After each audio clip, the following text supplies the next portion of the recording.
आप सभी भक्तों को राधे राधे। आज हम आपको सुनाएंगे कथा शनिदेव की। जय शनिदेव। एक समय की बात है कि सभी नौ ग्रह सूर्य, चंद्र, मंगल, बुध, बृहस्पति, शुक्र, शनि, राहु और केतु में विवाद छिड़ गया कि उनमें सबसे बड़ा कौन है। सभी आपस में लड़ने लगे और कोई निर्णय न होने पर देवराज इंद्र के पास निर्णय कराने पहुँचे। इंद्र इससे घबरा गए और इस निर्णय को देने में अपनी असमर्थता जताई, परंतु उन्होंने कहा, इस समय पृथ्वी पर राजा विक्रमादित्य हैं, जो कि अति न्यायप्रिय हैं, वह ही इसका निर्णय कर सकते हैं। सभी ग्रह एक साथ राजा विक्रमादित्य के पास पहुँचे और उन्हें अपना सारा विवाद बताया, साथ ही निर्णय के लिए कहा। राजा इस समस्या से अति चिंतित हो उठे, क्योंकि वह तो जानते थे कि जिस किसी को छोटा बताया वह कुपित हो उठेगा। तब राजा को एक उपाय सूझा।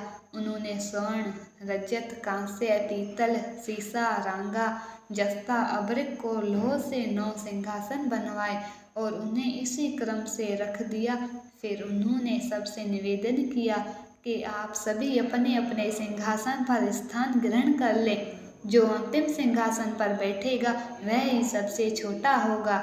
इस अनुसार लोह सिंहासन सबसे बाद में होने के कारण शनिदेव सबसे बाद में बैठे, तो वह ही सबसे छोटे कहलाए गए। उन्होंने कहा, राजा ने ये जानबूझकर किया है। उन्होंने कुपित होकर राजा से कहा, राजा तू मुझे नहीं जानता। सूर्य एक राशि में 1 महीना, चंद्रमा 2.25 महीना 2 दिन, मंगल 1.5 महीना, बृहस्पति 13 महीना, बुध और शुक्र 1-1 महीने विचरण करते हैं, परंतु मैं 2.5 से 7.5 साल तक रहता हूँ। बड़े बड़ों का मैंने विनाश किया है। श्री राम की 7.5 आने पर उन्हें वनवास हो गया। रावण की 7.5 आने पर उसकी लंका को बंदरों की सेना से परास्त होना पड़ा। अब तुम भी सावधान रहना। ऐसा कहकर कुपित होते हुए शनिदेव वहाँ से चले गए। अन्य देवता भी खुशी खुशी चले गए। कुछ समय बाद राजा की 7.5 आई। तब शनिदेव घोड़ों के सौदागर बनकर वहाँ आए। उनके साथ बढ़िया घोड़े थे। राजा ने ये समाचार सुन अपने यशोपाल को अच्छे घोड़े खरीदने की आज्ञा दी। उसने कई अच्छे घोड़े खरीदे और वह एक सर्वोत्तम घोड़े को राजा को सवारी हेतु दिया। राजा जो ही उस पर बैठा, वह घोड़ा सरपट वन की ओर भागा। भीषण वन में पहुंच वह अंतर्ध्यान हो गया और राजा भूखा प्यासा भटकता रहा। तब एक ग्वाले ने उसे पानी पिलाया। राजा ने प्रसन्न होकर उसे अपनी अंगूठी दी। वह अंगूठी देकर राजा नगर को चले गए। वहाँ अपना नाम उज्जैन निवासी वेका बताया। वहाँ एक सेठ की दुकान पे उसने जल इत्यादि पिया और कुछ विश्राम भी किया। भाग्यवश उस दिन सेठ की बड़ी बिक्री हुई। सेठ उससे खाना इत्यादि करा के खुश होकर अपने साथ घर ले गया। वहाँ उसने एक खूंटी पर देखा कि एक हार टंगा है, जिसे खूंटी निगल रही है। थोड़ी देर में वह हार गायब था। तब सेठ ने आने पर देखा कि हार गायब है। सेठ ने समझा कि वेका ने ही इसे चुराया है। उसने वेका को कोतवाल के पास पकड़वा दिया। फिर राजा ने भी उसे चोर समझकर हाथ पैर कटवा दिए। वह चिरंगिया बन गया और नगर के बाहर फेंकवा दिया गया। वहाँ से एक तेली निकल रहा था, जिसे बड़ी दया आई और उसने एविका को अपनी गाड़ी में बिठा लिया। वह अपनी जीभ से बैलों को हाँकने लगा। उस राजा की शनि दशा समाप्त हो गई। वर्षा काल आने पर वह मल्हार गाने लगा।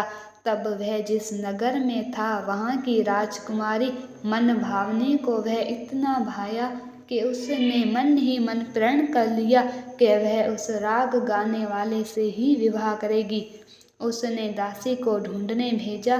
दासी ने बताया कि वह एक चिरंगिया है, परंतु राजकुमारी ना मानी। अगले ही दिन उठते ही वह अनशन पर बैठ गई कि विवाह करेगी तो उसी से ही करेगी। उसे बहुत तेरा समझाने पर भी वह न मानी तो राजा ने उसे तेली को बुला के भेजा और विवाह की तैयारी करने को कहा। फिर उसका विवाह राजकुमारी से हो गया। तब एक दिन सोते हुए स्वप्न में शनिदेव ने राजा से कहा, राजन, देखा तुमने मुझे छोटा बताकर कितना दुख झेला है। तब राजा ने उससे क्षमा मांगी और प्रार्थना की कि हे शनिदेव, जैसा दुख आपने मुझे दिया है ऐसा किसी को न देना। शनिदेव मान गए और कहा, जो मेरी कथा सुनेगा और व्रत करेगा उसे मेरी दशा में कोई दुख न होगा। जो नित्य मेरा ध्यान करेगा और चींटियों को आटा डालेगा उसके सारे मनोरथ पूर्ण होंगे। साथ ही राजा को हाथ पैर भी वापस दे दिए। प्रातःकाल आंख खुलने पर राजकुमारी ने देखा तो वह आश्चर्यचकित रह गई। वेका ने उसे बताया कि वह उज्जैन का राजा विक्रमादित्य है। सभी अत्यंत प्रसन्न हुए। सेठ ने जब सुना तो वह प्रसन्न होकर क्षमा मांगने लगे। राजा ने कहा कि वह तो शनिदेव का कोप था, उसमें किसी का कोई दोष नहीं। सेठ ने फिर भी निवेदन किया कि मुझे शांति तब भी मिलेगी जब आप मेरे घर चलकर भोजन करेंगे। सेठ ने अपने घर नाना प्रकार के व्यंजनों से राजा का सत्कार किया। साथ ही सबने देखा कि जो खूंटी हार निगल गई थी वह अब उसे उगल रही है। सेठ ने अनेक मोहरे देकर राजा का धन्यवाद किया और अपनी कन्या श्री कंवरी से पानी ग्रहण का निवेदन किया। राजा ने सहर्ष स्वीकार कर लिया।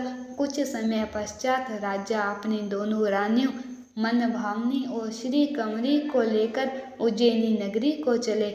वहां पुरवासियों ने सीमा पर ही उनका स्वागत किया। सारे नगर में दीपमाला हुई। वह सब ने खुशी मनाई। राजा ने घोषणा की कि मैंने शनिदेव को सबसे छोटा बताया था, जबकि वह तो असल में सर्वोपरि है।